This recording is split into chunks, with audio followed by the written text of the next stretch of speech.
Ladies and gentlemen, boys and girls, welcome to Drawing with Mr. Sepulveda. I'm Mr. Sepulveda, and on today's episode, I will be drawing a little Pokemon Halloween art for you. I've got my image right here. I've got a Ghastly with the Team Aqua bandana.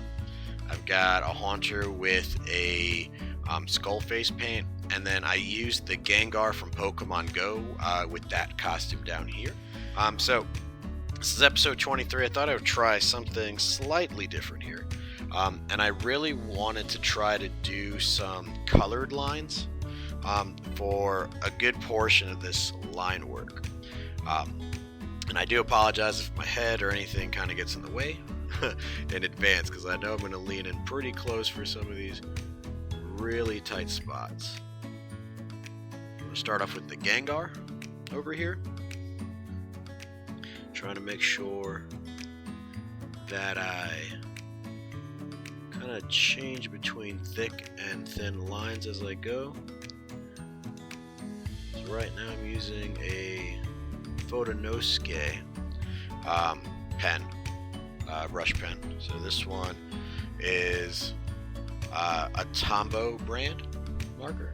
Okay, so I don't know if you guys can see that as clearly as I can.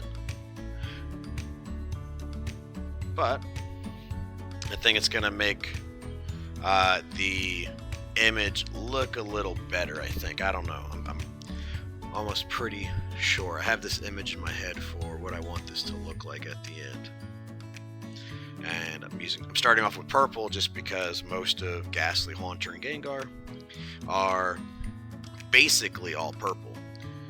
I was going to upload this on Halloween, but there's a lot of things that kind of took place between, a busy teacher life schedule,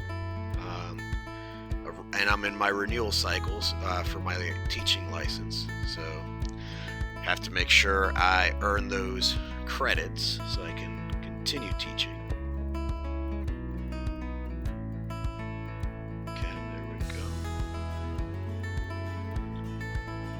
Try to make sure that anything that's purple on an actual Gengar remains purple here.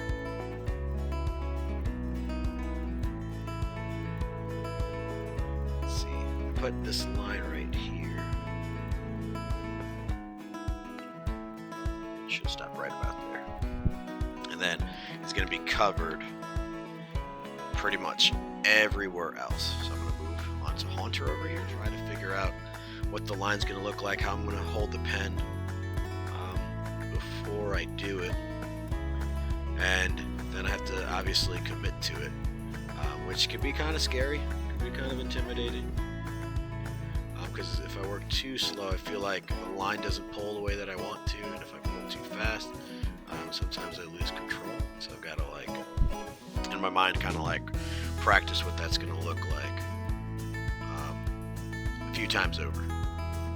So that's one hand, starting off with the hands first. Okay, so it's not elementary. I was an elementary education major, but I ended up teaching 6th grade for about 6 years. Science and math for about the first 3. But that was a lot of fun, honestly. But 5th grade, it's been a blast. And I started about probably just a little after the pandemic started. I finished up my 6th year of teaching 6th grade, and then I went into another school system, started and obviously a different grade level, but it's been a blast. And then obviously I'm kind of on this new journey with art, trying to figure out where it'll take me. I've been having a really good time teaching art online on OutSchool, which has also been a little different. It's definitely different than normal, because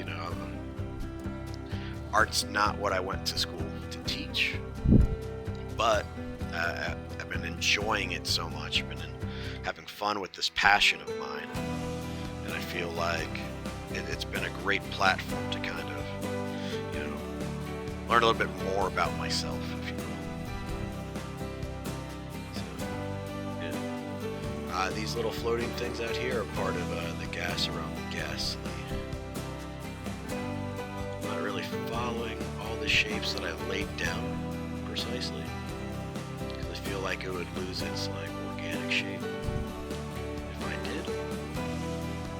I'm just kind of putting some randomness here. Some big, some small.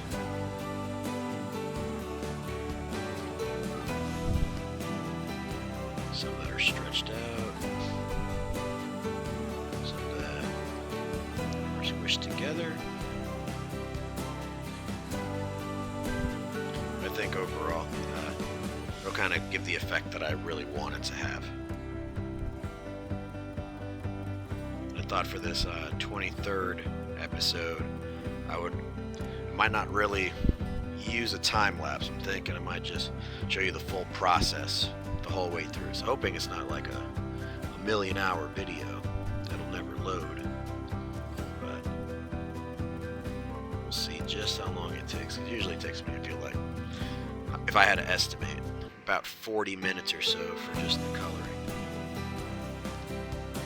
And it takes me a pretty decent amount of time to make sure that I've got the colors that I plan on using as well for each aspect, whether it's light, shadow, stuff like that, base colors. And I really got into alcohol markers, I want to say because of Chris Metzner. I'll leave a link down below. Amazing artist. I first saw him on Instagram. He's just got some killer like marker art, and I really wanted to explore it. So that's kind of like how I started diving into this, and I've been having a good time with these, I think.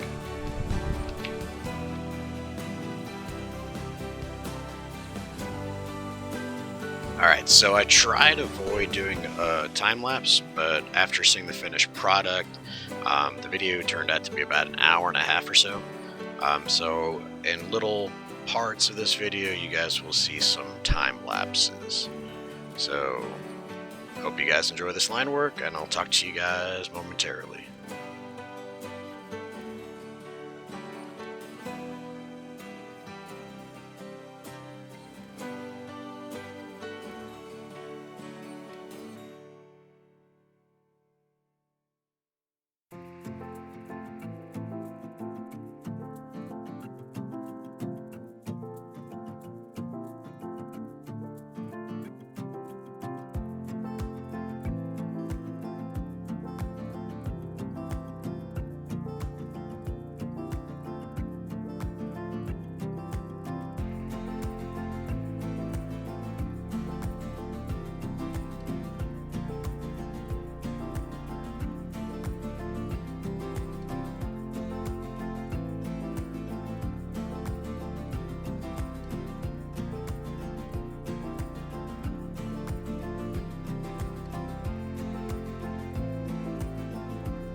right here, I'm wrapping up the line work. And then what you will see right here are my plans for how I'm going to color them and a few color swatches. If you're a new artist, I highly recommend that when you get your alcohol markers that you create yourself a color swatch, simply because the colors of those markers don't necessarily match the colors of those caps.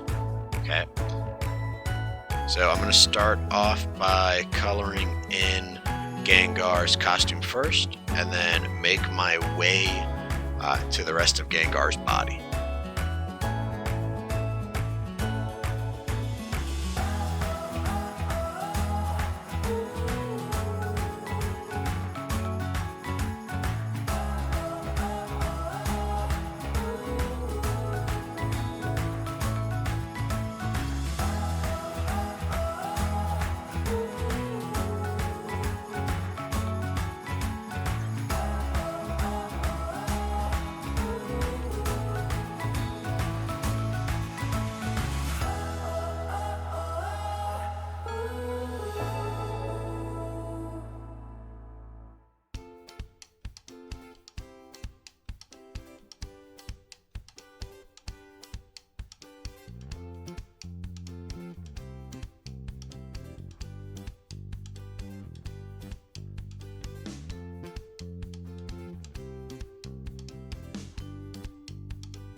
I think the thing that I like most about alcohol markers is the fact that you can get a lot of depth from shadows when you apply darker colors or apply the same marker in an area that has already dried. And I think that helps push the image a little bit further and lean more towards what I want it to be.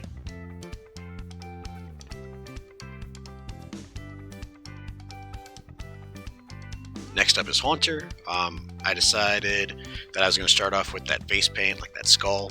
And I intentionally, as I was doing it, I was attempting to leave in some whites, some areas that I didn't overwork. This way, it could breathe a little bit, and it kind of registers as being sort of like a white face paint. And one of the reasons why I don't stick with the colored line work later on is because of how it's making the image for Haunter and of course like Gengar's costume look a little bit flat. So you'll see me fix that up a little bit later.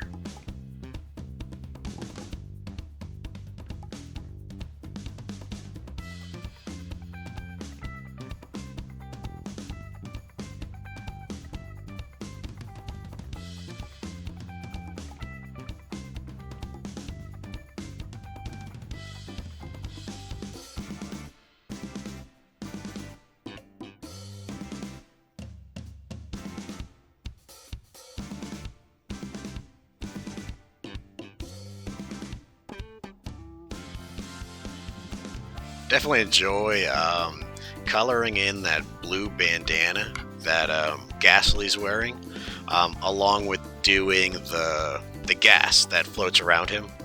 So what I did was I chose a base color, and then I came in with a darker color, and I started putting some squiggles, some dots, some random patterns, similar to how I would color in like a bush.